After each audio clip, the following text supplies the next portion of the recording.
Welcome to our webinar today. So today's webinar is the part one of the series of webinars on employee experience and engagement.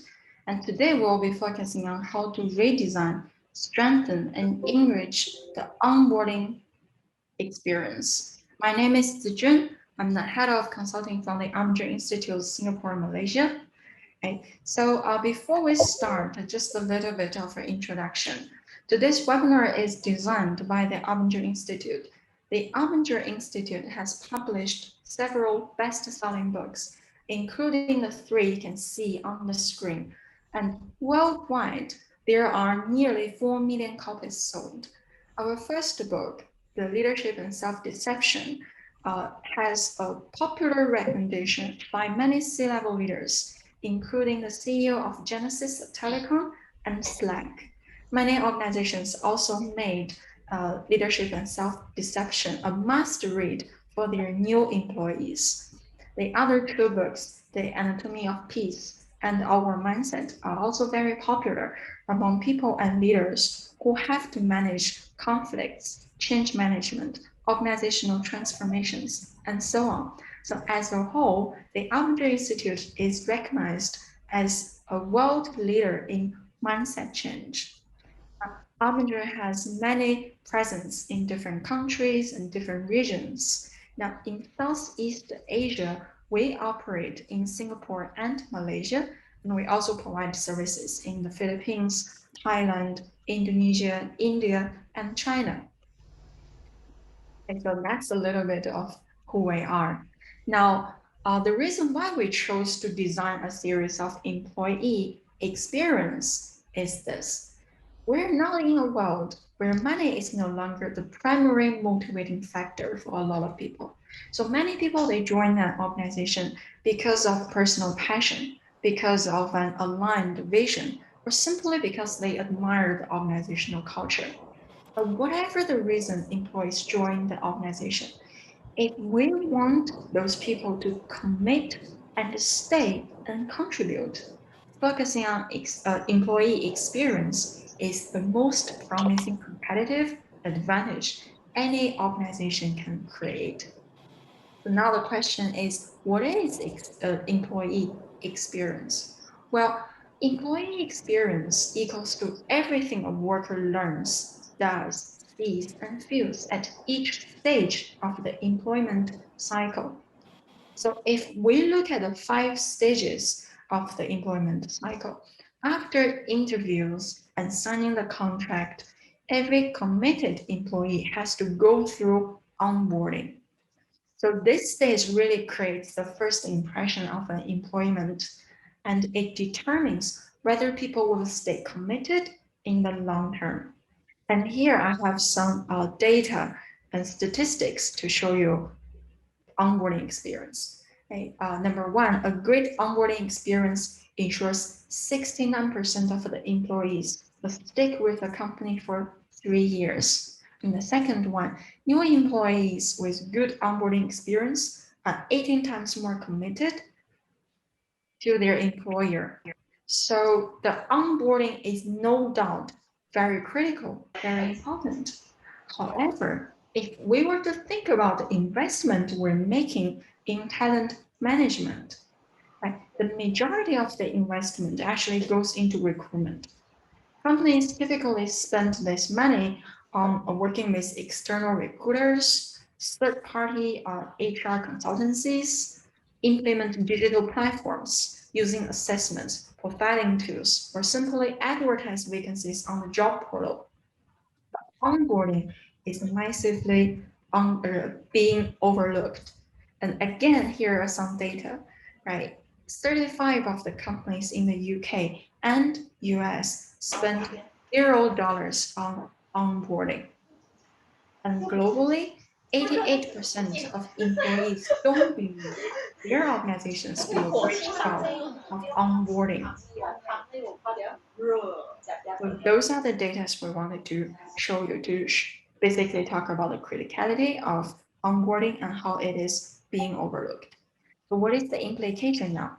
Well, many people say If you have an onboarding program, if you have a poorly managed onboarding program, it has implications on culture, on employee experience.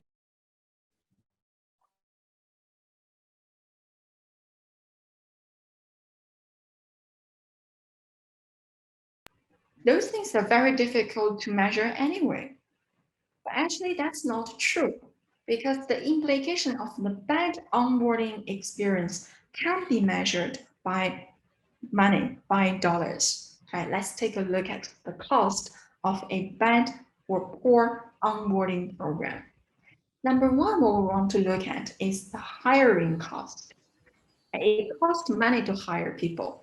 And on average, in the United States, companies are spending $4,000 in 24 days in general to hire one person. But on the other hand, for each of those people they hire, if the onboarding is poorly managed, there is 200% of chances those people will leave in a very short period of time anyway. Number two, let's look at the cost of disengagement. So the consulting company DDI actually has a formula that calculates the cost of disengagement. So you can Google it and maybe try for your own company and see how much it is costing you. But in general, again, in the United States, it costs the employers $450 to $500 million a year, or more than 1.2 million for a 500 people organization. So that's the cost of disengagement. The third one, we want to look at retention and replacement cost. Because remember, you just spent $4,000 in 24 days to hire the person, right? But when they leave, then you have to spend more money to replace them. And it costs 300 to 18,000, sorry, 3,000 to $18,000 to fill up a position due to employee turnover. And for top level positions, this cost is even higher. Now, the last one we want to look at is the cost of poor performance. Now, let's take a look at how much it costs for poor or low performance. Right? For employee, a minimum week employee will cost, or basically waste 75 of the employee's annual salary. While an exceptionally bad employee will cost up to more than 6 times of what this person is getting paid in a year. But what people commonly don't know is this. Of those people who don't hate their first performance roles, 50% of them did not have a formal onboarding process. Okay? So now we have listed the links to calculate this cost for your own organization. You might want to try and just see how much value leakage it is in your organization if your current onboarding process is not at its best. Okay. I can see some questions in the chat box. Okay, the slides, we're not going to give you the full set of the slides. We can give you some key informations in PDF format. Okay, so I hope that answers your question. All right, let's come back to the webinar. Okay. Well, recognizing the program is always the first step, and it's a good start. A bigger question is this: how can we then redesign a people-centric onboarding program that really strengthens employee experience? Now, let's look at some key principles that will help us. So here we have summarized the 6 principles. Let's explore together. The number one principle is this: the onboarding program is not just an HR thing. Well, surely HR is an important stakeholder in this process, but a more critical element in a successful onboarding program is the involvement of line managers. And in fact, line managers' participation in the onboarding program increases the employee's onboarding experience by 350%. So what do you need to do now? you need to empower your managers to drive onboarding. Because if you think about it, who is in a better position to clarify goals, expectations for the new joiner, the HR or the new manager, the line manager? Of course, the line manager, right? But a common challenge in many organizations is this: the line managers don't know what to do and or how to do it. And that's why the second principle is this: line managers must be equipped with skills necessary or given a format to lead onboarding conversations, activities, and so on. So remember this: don't rush into onboarding the new worker. Instead, train the line manager first. Okay? Now, speaking of the word train or training, right? The onboarding process or the onboarding program also is not just a set of training programs. It is true that teaching and training is a critical part of onboarding, but training and even training and feedback alone is not sufficient to sustain what's taught and what's learned. So during this entire onboarding process, you must systematically embed practical assignment and assessment and give people real opportunities to practice what they learned. This will make the onboarding program more productive. And to do that, let's look at the fourth principle. And the fourth principle is this: you need to space the onboarding process for optimal results. Why is that? But it's very easy to understand that we want people to get on board ASAP. But we have to remember here, efficiency cannot compromise effectiveness. And in fact, there are enough research that shows a longer onboarding process will allow the new employees to fully integrate into their new role. And so spacing the onboarding process is also very critical. Now, next, this is also something many organizations don't realize. Right? The onboarding program is not just for the new joiners.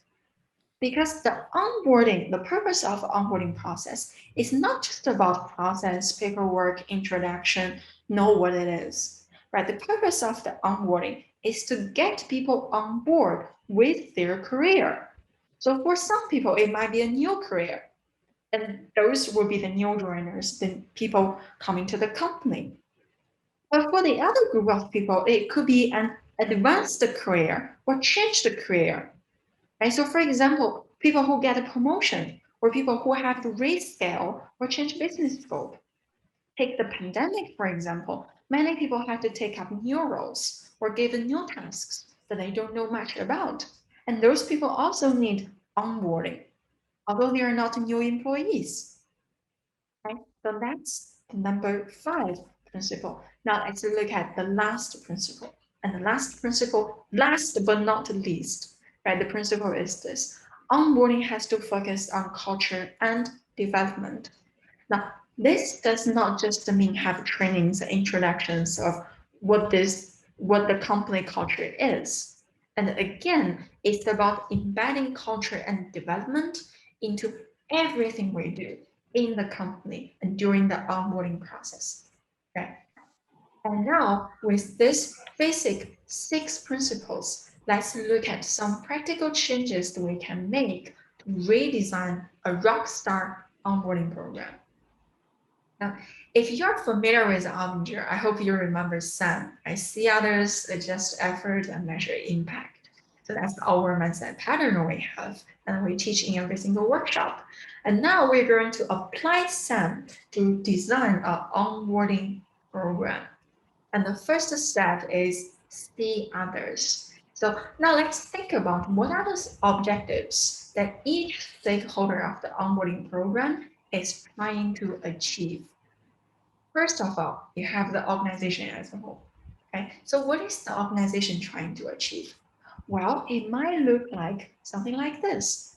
The organization wants to expand and develop talent to fulfill and realize organizational goals.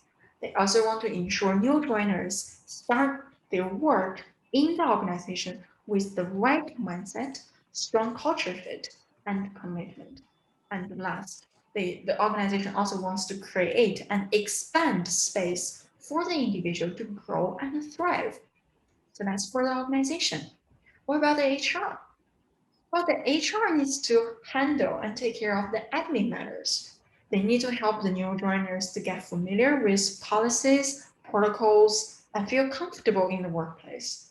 The HR also need to help the new joiners start producing and contributing to the organization and assess and track employment and the progress. And what about the line manager? Now remember the line manager has to work with the new joiners very closely, right? So they need to establish rapport. They need to build trust and strengthen relationship. They need to help the new joiners to develop self-accountability. They also need to clarify roles, expectations, and goals for the new joiner. So those new people, they can quickly become part of the team and start contribute effectively and become successful. And last, let's not remember the person who is being on board, right? The new joiner. So what is the objective of the new joiners? Well, they need to know the company, right? Especially the people they have to work with closely. They also need to establish professional and trusting relationships with those people. And for the new joiners, they also need to understand the company's culture, policies, protocols, and so on and clarify their roles and responsibilities. They need to understand what's expected from them and start working meaningfully towards those goals. And now that we have listed all the different needs, objectives, and goals that each stakeholder is trying to achieve, now let's look at what we can do and how we can be helpful to those people. And here, I really want to focus on two stakeholders, the line manager and the HR, because they are the two biggest drivers of the program. Right? Let's first look at the line manager. As line managers are basically the boots on the ground of any strategic HR initiative, and in this case, the onboarding program. Right? The line managers, they need to recognize the critical role that they're playing during the onboarding and their impact on other people. Okay, so because remember this, a lot of line managers in many organizations, they have this mindset that onboarding is the HR's job. So they just sit and wait for the HRs to talk with the new joiners. And it is always the case that when the line managers are not involved in the progress, the effectiveness of the program significantly drop. Right? So that's number one. The line managers has to realize their critical role in the program. But it is not enough to just realize the need for the line managers to get involved. The program itself also needs to get the line managers buy-in and support. So when we design the program, we need to constantly get the feedback from the line managers and ask them, what do you need to do? Like, how do you feel about this part? How can we make it easier for you? And so on. And number three, we need to train the line managers so that they become very familiar and comfortable with the tools, conversations and conversations and templates and formulas that they need to lead and facilitate during the onboarding program. Okay, so that's for the line managers. Now let's look at the HR. In the past, what happens with any people-related initiatives the company wants to launch is this. The HR will do all the thinking. Right? The HRs will come up with different ideas and decides for everyone what they need to be doing during the process. And then it goes to those people and say, hey, this is your job, do it. So the HR decides the responsibility for others, and then they imposing the accountability on others. And this is not a very productive approach and often end up with a lot of resistance. Why is that? Because accountability is a personal choice. right? So when people are being held accountable, they normally don't like it. So for the HRs and leaders, although they cannot avoid holding people accountable from time to time, but their biggest task and responsibility is actually to develop the self-accountable people. So how can we shift the way we, designing the onboarding program to develop with this acknowledgement of developing accountable people in mind? Oh, basically, again, we need to do three things, right? Number one is we need to create a closed loop system with the line managers to hear and give feedback on the program design. Number two is we need to design activities to empower the line managers with necessary tools and authority to drive impact in areas they and their team care about the most. So instead of the HR says we want you to do this because this is what we care about, we're actually asking the line managers, right? What do you need to do? What do you care about? Uh, and then we're going to support them to address those areas. Right? So that's number two. And number three is we need to be mindful of the impact of the HR initiative. And in this case, the onboarding program has on the line managers and their goals and objectives. Because business is about results, right? As much as we want to take care of people, if there is no results, there is no business, there is no organization, there is no job, right? So any initiative that HR launches has to be mindful of the impact on the business and on the goals and objectives that line managers have. Okay, so this is a just effort. Now, with all this in mind, right, I would like to together, let's map out a sample onboarding process that address each of the points we just explored. Now, the first one I want to start with and really invite you to have paying more attention to is pre-boarding.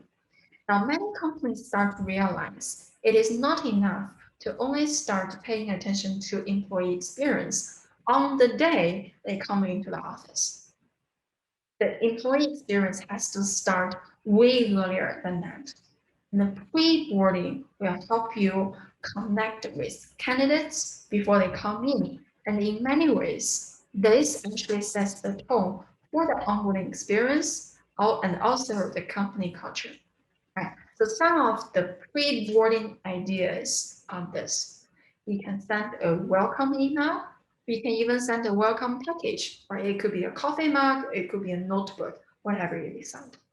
You can also share photos of the office and update people of any progress or changes that is happening in the office, if there is any. You can also encourage the new joiners to connect with people on LinkedIn, right? Use social media, where you can encourage them to share a video introduction of themselves. And those are just some basic ideas. You can find more and explore more as you see fit. Now, the next one, right? We want to focus on cultural onboarding and preparation. Because remember, culture cannot just exist on a slide of PowerPoint or Keynote if you use Apple. Okay, so to really teach people and show people this is our culture, we have to embed culture in the way the businesses are operated. And this can be done entirely by the internal team. For example, the HRs, the line managers, the learning and development people, right? Or you can leverage on the support provided by external vendors. So for example, there could be some training programs or workshops that is aligned with what you're trying to nurture in the company. So take advantage of those programs and vendors. Okay. And some of the activities that we can do to strengthen this part are we can have the HRs to do a culture training. We can have the learning and development team to design and to launch learning programs that supports the organizational culture. We can also ask and empower the line managers to revisit and get familiar with the organizational performance standard, because the performance standard is revealing the organizational culture in big ways. And that being said, that we can also have the line managers lead cultural conversations supported by the HR. So for example, we can have what we call a impact check-in conversation to ensure the way we interact with people are naturally demonstrating the company culture. Next, what we want to focus on is clarify roles and understand expectations. Now, believe it or not, in more companies than you think, even after the onboarding, a lot of people don't understand their role and what is expected of them. A lack of understanding of the role and responsibilities is a common challenge we face in organizations, and they create ongoing challenges. So it is an absolute must that new joiners needs to be able to create a job map to strengthen their understanding of their job and impact. And so what can we do about this? We can create a job map activity or arrange one-on-one conversations between the new joiner and their stakeholders. Or we can have a clarify roles conversation with them, or set up a series of regular check-in meetings to discuss and monitor the progress. And by the way, everything you see with a star sign behind them or after them is something or a term, an activity or template we use in Arbinger. So if you're interested in learning more about them, get in touch with our team. Okay. Now let's move on to next. Okay. Next, we need to focus on impact-focused goal setting. Right? We understand that having initial targets and goals at the end of the onboarding is very critical. There is no doubt about that. But more importantly, the way we set our goals, formulate our targets, help define three things. Number one, what does the new joiner understand as their responsibilities? Number two, what are they accountable for working in the organization? And number three, how are they expected to work with others or interact with others? And that means the way we set our goals also need to be aligned with the organizational culture that we're trying to nurture. So how can we strengthen the impact-focused goal setting? Well, we can do this, right? Again, we can do the job map, or we can have performance conversations. Then we have to of course, we have to understand the performance standard first, right? And really help the new joiners to understand the performance standard as well. And we can also do something called need to learn, and that will help people to understand others and our impact on them. The next part we want to pay attention to is accountability development and feedback. Remember earlier we talked about the self-accountability, right? And in fact, the shift from holding people accountable to develop accountable people will help our organization optimize its capacity for growth. Because with self-accountability, self-accountability, people now can take ownership of their own growth. They can assess their development and they can initiate a developmental conversation. So instead of thinking, well, I have to do this because my boss wants it. Now people are thinking, well, I want to do it because I want to improve. And some of the activities to strengthen accountability development and the feedback on this, right? Something we call report up conversation or having a 3A plus development conversation. We can also do impact check-ins for this, where many organizations are actually using the buddy system or mentor system to help strengthen accountability and feedback. Right? So both of them are very powerful as well. And now the last part, right? This part is slightly different. Here we're really focusing on cross-boarding and ongoing development. The reason why it's different is because it's not about new joiners. Because remember, above and beyond.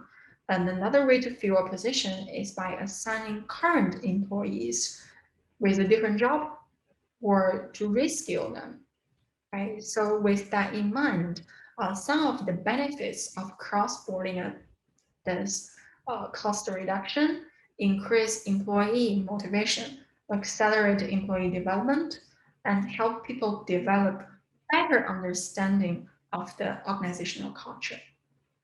And so this is a sample roadmap for onboarding program that we think that will be very helpful to any organization.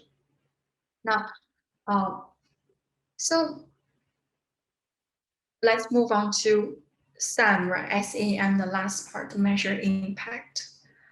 Measure is all about the measurement. So typically what happens is we have to track the completion of onboarding programs. So we have a checklist of the things we need to do, right? So we need to do the admin matters, introduction, culture training, safety protocols, and so on. And when we finish each of them, we tick the box, right? So this is definitely part of the measurement. However, if we want to measure the effectiveness of the entire onboarding process, then we need to make sure that we're actually enabled three critical factors that can really help us to predict future success. Okay. So what are the three factors? Now, instead of me introducing the three factors to you, I'd like to show you some video clips where people, real leaders from different organizations talk about their perspectives and experience. Now let's watch the first video. Here it goes. What I've learned from my own experience in working is that the average job, they throw you into it, they give you some basic generalities and say, hey, you'll figure it out. In training all over, one of the things I've noticed in most organizations is people want to get clarity around their roles and responsibilities. They're not always certain they're doing the things or spending the time where their company wants them to spend the time. When an employee's roles and responsibilities aren't clearly defined, it not only causes them stress, it makes it impossible for them to be truly accountable, and it hurts their effectiveness. The reality is, an organization of people simply cannot achieve what it is capable of achieving until each member of that organization understands their roles. Getting that clarity for people is essential to them actually being responsible for their work and being accountable for their work. Without it, they can't be. As long as there's gray, we can't be accountable. We can't be responsible for our work. If you don't have roles, it's virtually impossible to empower people to do what they need to do. That was the dysfunction in our organization. As it became larger, it became more complicated. And we never really sat down and said, we need to have roles that we work toward and that we're accountable to. We just kind of modified it as we went. And every time we would create a new position, we weren't nearly as thoughtful about what the roles were. So when I did my clarify roles exercise with my manager, I listed easily like 15 items. It made me think that this is the reason why I'm struggling with my job, is because there's so many of them. And I seem to not be letting go of the things that otherwise could have been empowered to somebody else. And from there, the spirit of feedback and constructive feedback and pinpoint feedback, Darren immediately just said, these two things I think can be given to another individual so that you can focus on the highest value things for the company. A lot of people will say that I do a lot of things, I do pretty much everything, and that's a cop-out. I think if you're not sure what your priorities are, you're not giving the most value out of yourself to the company. Okay, so that's the first critical factor, right? Role clarification. And some tools that help us measure this are number one, again, job map, right? And the other one is the clarify role for alignment conversation, right? That's the first one. Now let's look at what is the second critical factor. Again, let's watch a short video clip.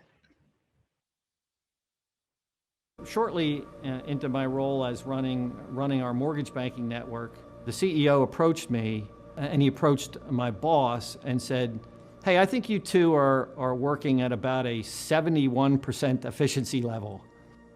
I was, quite frankly, I was devastated because, I thought I was working so hard and I thought everything I was doing was what was best, and yet I was being, singled out as the problem.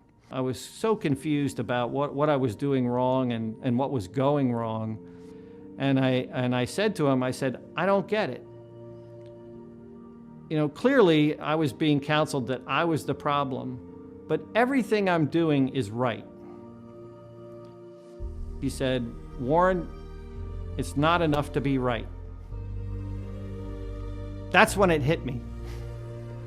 That just because I may have a good idea and the correct idea, that doesn't mean everything I do is fine from there. Just being right isn't nearly good enough. Just being right isn't nearly good enough. Just having the right capabilities isn't nearly good enough. And simply working really hard isn't nearly good enough. What does it look like to define your success by the way you're impacting other people? People often kind of understand what it looks like to be capable in their job, and then they understand what it looks like to work hard. But to really understand how their job might make it harder for others to do their job, it's kind of an interesting dynamic. People don't often think about their work that way. It's like, I'm doing my job, other people need to do their jobs. But what if you are actually working in such a way that you're making it harder for other people? And this happens for us, it happens for me. Okay, so the second critical factor is this, having an impact-focused mindset. Right? Some tools that will help us to measure this part are turning objectives or turning goals outward with the impact focus. And the other one is impact check-ins. Now, the last factor, let's watch the video. When I was first introduced to 3A+, my leader, my manager, knew nothing about it. And I actually completed my 3A+, went and scheduled a time, went and sat down and presented it to him. And he was blown away by the conversation that it created, by just that I was actually trying to pay attention to where I might have gaps. I was actually asking for his input, his feedback on that I had put thought to a plan about how I might close those gaps, and asking for his support and his feedback on how I could close those gaps. And so it actually worked out really well. It was a great conversation. Changing that structure around so that it isn't, I'll set up the meetings, I'll give you the feedback, and kind of flipping that around a bit where the employee themselves actually feels responsible or takes responsibility for creating the conversations, leading the meetings, and finding a way to have those important conversations around what it looks like to get better, to resolve that tension, if you will, between what is and what's possible. Okay, so now the last critical factor is this, right? Self-accountability. And likewise, some of the tools that can help us to measure it are 3A+ performance standard, or have an employee-led development conversation. Now, we just learned the three factors. I just want to add a little bit to that, right? Many people say culture. Culture is the most important thing that ensures the success of an organization and development. Sure, this is very true, right? But let me ask you a question. If we take a closer look, how do we make sure our culture is successful? Well, the thing is, whatever the culture is in your organization, if you look at the three critical factors we just learned, they can either help you to drive the culture you're nurturing, or if they are not being met, if they're not being achieved, they can be a drag to sabotage the culture that you're trying to nurture. Because think about it, right? If people don't have clarity on their roles, if they cannot be counted on, and if they don't care about how they're affecting other people, is there any chance for any culture to thrive? Absolutely no, right? So to sum it up, our understanding of the organizational culture and the culture that is is either strengthened or undermined by those three factors. Now, you've just watched the three videos and heard from many leaders from different organizations talking about their experiences and insights. There are actually a lot more of those interviews and sharings, and they're all captured in a new e-learning program we launched called the Our Mindset Online. Right? This program is a very powerful program that really helps us to address the three factors. It helps people and teams to foster collaboration and build an inclusive and agile company culture. And with this, we address the impact-focused mindset. The program also provides employees with skills to understand what drives human behavior, and it helps focus employees on the mission and objective of the organization and to enhance employee engagement. And with this, we address role clarification. On top of all of this, the program also helps cultivate psychological safety in workplace and to develop a self-accountable workforce, which encourages feedback. And with the last one, we address self-accountability. This entire program uses Netflix documentary-style videos produced from 700 plus hours of interviews with real people and leaders. It has 10 modules, 33 lessons, and each module is supported by digital handouts you can download and work on. It also has 25 plus practical assignments embedded in the learning. So immediately people can apply what they learned to real life challenges at work and at home. And finally, the program is a combination of self-study and consultant support. So we use a blended learning approach to make sure people get the most from the program. I just want to show you a short video that introduced Our Mindset Online so we know what it is. Let's watch this. Imagine if everyone in your entire organization had a shared experience, an experience that gave you a new level of clarity around your challenges, a level of clarity to finally change the things you've always wanted to change. What would this mean to you? Over the years, we've collected a library of human experiences, stories of people who have wrestled with and have learned to apply the outward mindset, both at work and at home. These are real stories told by real people. Through their stories, participants can see their own experience differently and embark on a journey toward greater accountability, collaboration, efficiency, and effectiveness. The Outward Mindset Online platform encourages collaboration and discussion with significant flexibility. With Outward Mindset Online, the Arbinger principles are available to every member of your organization, no matter their role or their schedule. Each team member can learn at their own pace and come together in person or as remote teams with a discussion leader to process what they are learning and to apply the tools together. Outward Mindset Online is a journey through 10 immersive video modules. Each module contains documentary-style training that introduces each concept and provides compelling lessons and real-world examples. Every module also contains interactive activities and downloadable tools to make the instruction immediately applicable. The intuitive interface of Outward Mindset Online makes it easy to engage wherever you are. Start watching on a computer at the office and finish the module on your tablet at home. The course will pick up right where you left off. Arbinger also provides 2 assessments to measure the impact and transformative power of Outward Mindset Online. Track your results as well as your progress through the course on the course dashboard. At the conclusion of the course, you will receive a digital course completion certificate ready to share with your network. Administrators have access to the client administrator dashboard, where they can track which team members have been granted access to Outward Mindset Online and track their progress through the course.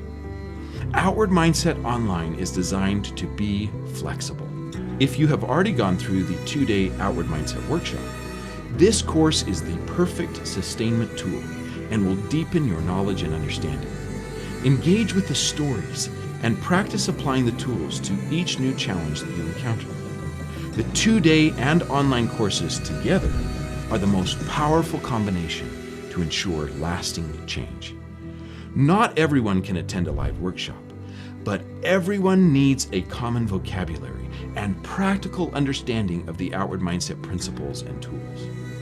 With Outward Mindset Online, every tier of an organization can experience the power of turning outward. The clarity around challenges and common language to address them will have a profound impact on your organization and on the way you interact with the world around you.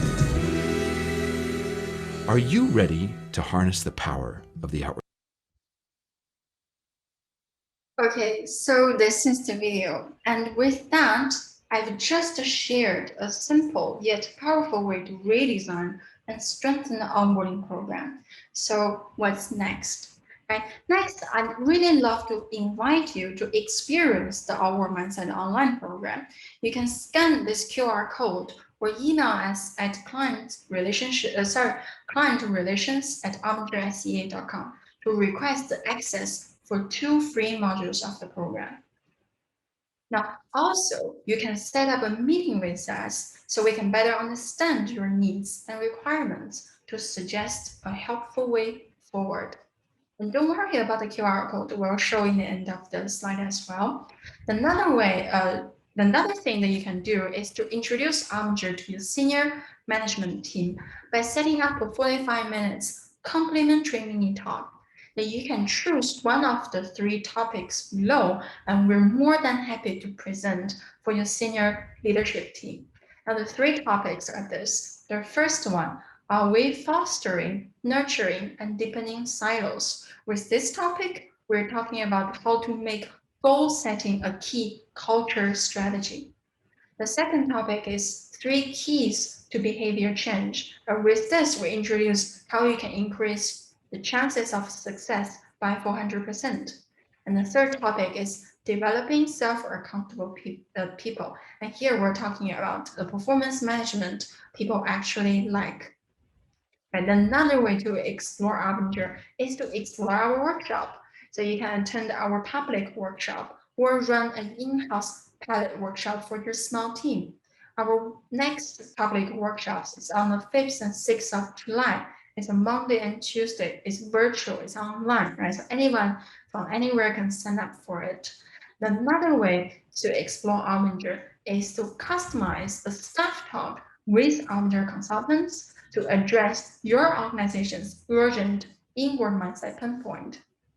So this could be the blindness that people have working with others, or the silo thinking or silo working, or a blaming culture in the team, or stagnation, disengagement, or simply people's resistance to change. You can reach us through our website, send us an email, or connect with us on social media.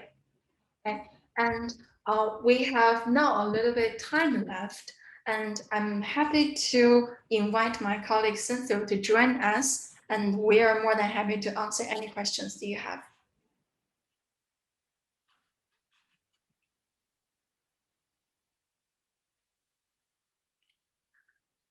Sijun, while waiting for the question, Sure. Thank you for your presentation, right? So one of the things about onboarding is how do we quickly scale this so that the organization can strengthen their onboarding experience? And one of the things you mentioned was involve the L&D folks, involve the line manager, involve HR in a different way, make sure they're engaging with the line manager and L&D in a meaningful way, right? And to actually bring about a significant strengthening of onboarding, they need certain tools.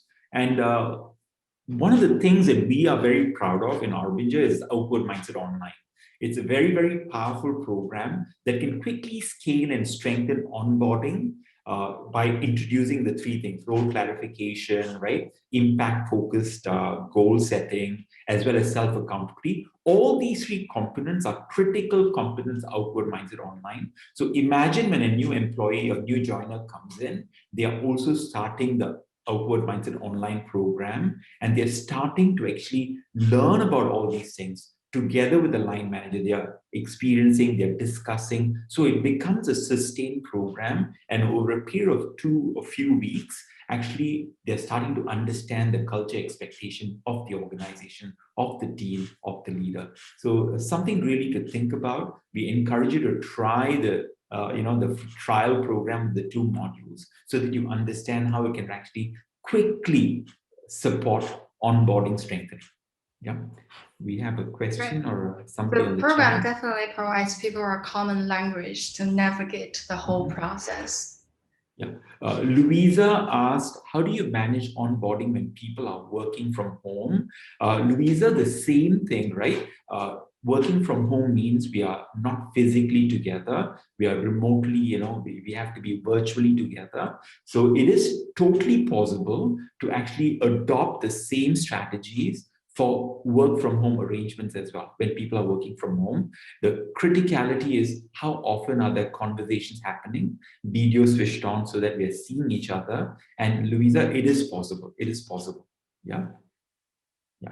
I just want to add to that, Lisa, remember the fact that people are not coming into the same office creates a challenge for interaction, right? So there is a need, or there is a necessity to adopt some digital platforms that will help the HR for talent management. That is a fact. But just being apart in different locations doesn't stop people from talking to each other. And remember, we talk about measurement, the checklist, right? So there are activities. It's not just that, hey, you need to do this and I don't know the results. You can actually see the results because there is a template.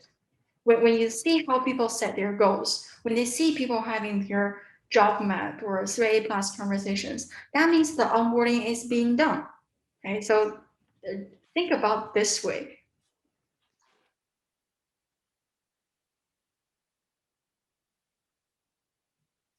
So Christopher, so we have Ruby who said, can elaborate on job map versus job description, which defines the roles and responsibilities of the staff.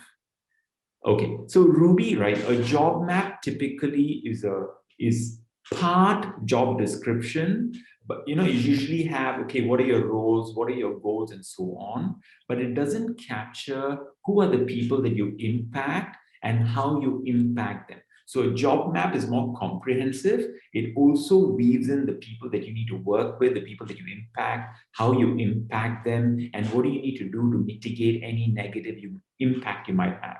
So we have a very clear tool called the job map, and it's a very intuitive tool that we guide people, leaders, teams along. I hope that's a simple enough explanation. Now, when people attend the 2-day workshop, they get to experience what the job map is all about as well. Yeah. All right, Christopher, you said part of the assessment in the Our Mindset Online. Yeah, it is also available on the Outward Mindset Online. Now, Christopher Lim, doing the right things versus doing things right. This is usually the conflict for many, as shown in the video. Hence, expectations are different between supervisor and supervisee. Beautifully said, Christopher. Absolutely right. We need to do the right things and do them right as well, right? And both these things must come together. Absolutely. Yeah. Are there any other thoughts, questions?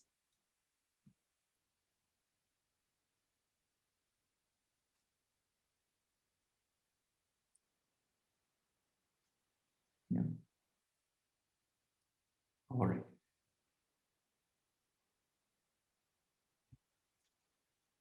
It'll be great to see some of you, check out our Outward Mindset Online, or if you have a chance, come and attend our 2-day workshop where you get to experience the power of how to shift mindset, a changed culture, transform team dynamics, right? Simply by addressing the mindset dimension of work and life.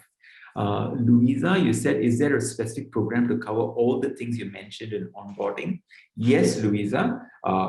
There are 2 ways to do it. Number 1 is by infusing the Outward Mindset Online program into the way you run your onboarding. That is a quick way to do it, because the moment you introduce Outward Mindset Online, the line manager must understand it, the new joiner must understand it, right? And then after each module, the line manager and the new joiner are having conversations. So it addresses the different dimensions of L&D, line manager, as well as the new joiner. It's a perfect program to actually bring on board into your onboarding program.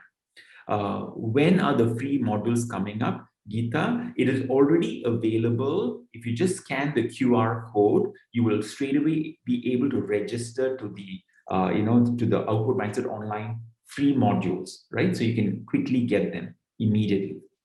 Paul, I just put yeah. our email address in the chat box as well, so you Yeah. can contact us and request for access as well. Yeah. Paul, yes, we will send you the part of the deck by today, latest tomorrow morning. Yes. Yeah. Christopher, what are some of the onboarding challenges that organizations face during current COVID situation, given that most employees are working from home, hence it's difficult for the newcomer to experience the corporate culture? So how, right? So one of the things that we are learning from our customers is working from home. One of the traps people fall into is there's not enough engagement, video-based engagement happening, and therefore the people from home, working from home from the start, are not fully plugged in with the culture of the organization.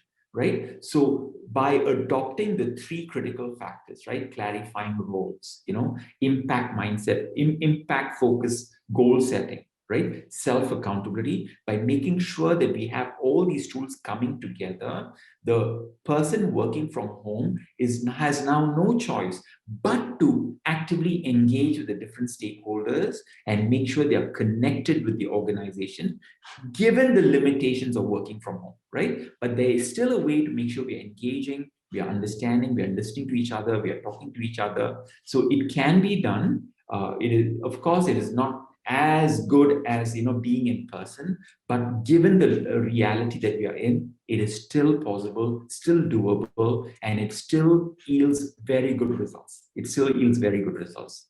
Yeah.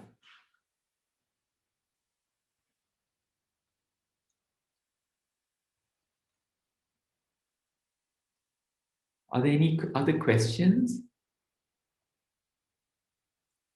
Now, Sijun, right? So we always talk about this when we run workshops, when you're working with clients, helping them transform cultures, right? A lot of organizations, right? They think about it. Your training and L&D budget is limited, and organizations are looking for a big ROI from it.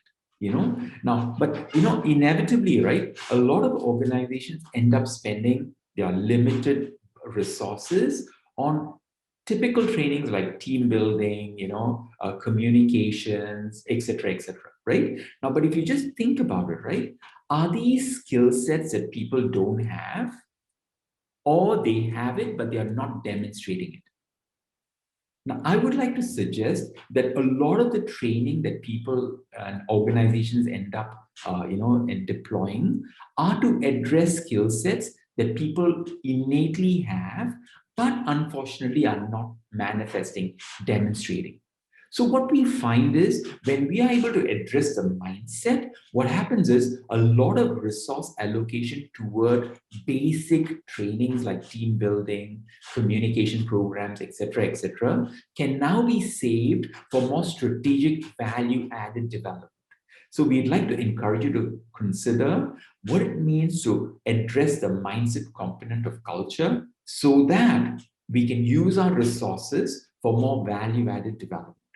Anything to add to that, Sijun? Sure. I just wanted to say that, another trap is people do training, but the training is not tied to your business results, right? And that being said, again, I would really like to encourage everyone to take advantage of the complimentary talk that we're providing right now.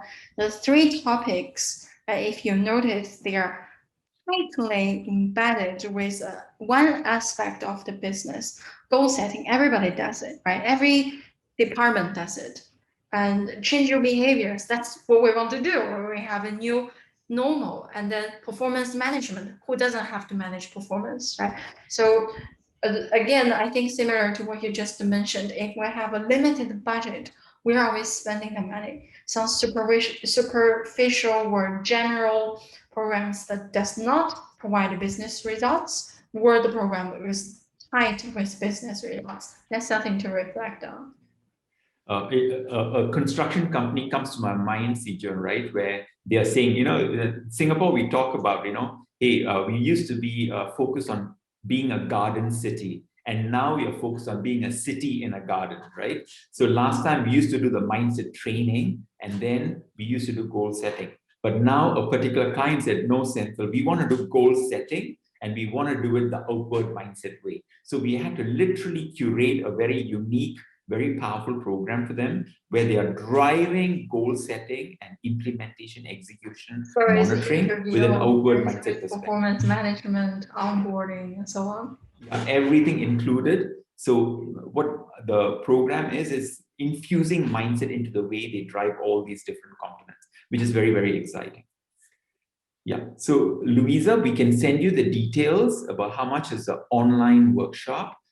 So it is, you are referring to Outward Mindset Online, or you're referring to the 2-day workshop, Louisa? Could you clarify? I think it's the 2-day. Okay, the 2-day workshop details are available when we'll send you the link. The price points and all that will be listed there. Yeah. Slide. Yeah. Okay. All right. Thanks, Paul. Have a good day. Thank you, Paul. Yeah. Right. Okay. I think many people have to leave, right? Let's just close for now. And if you have more questions or inquiries, do connect with us on social media and emails. You can even connect with Cynthia and me personally. We're also on LinkedIn. It's very easy to find us. Right. So again, thank you very much for everyone to join today's webinar. We're more than happy to support you any way possible.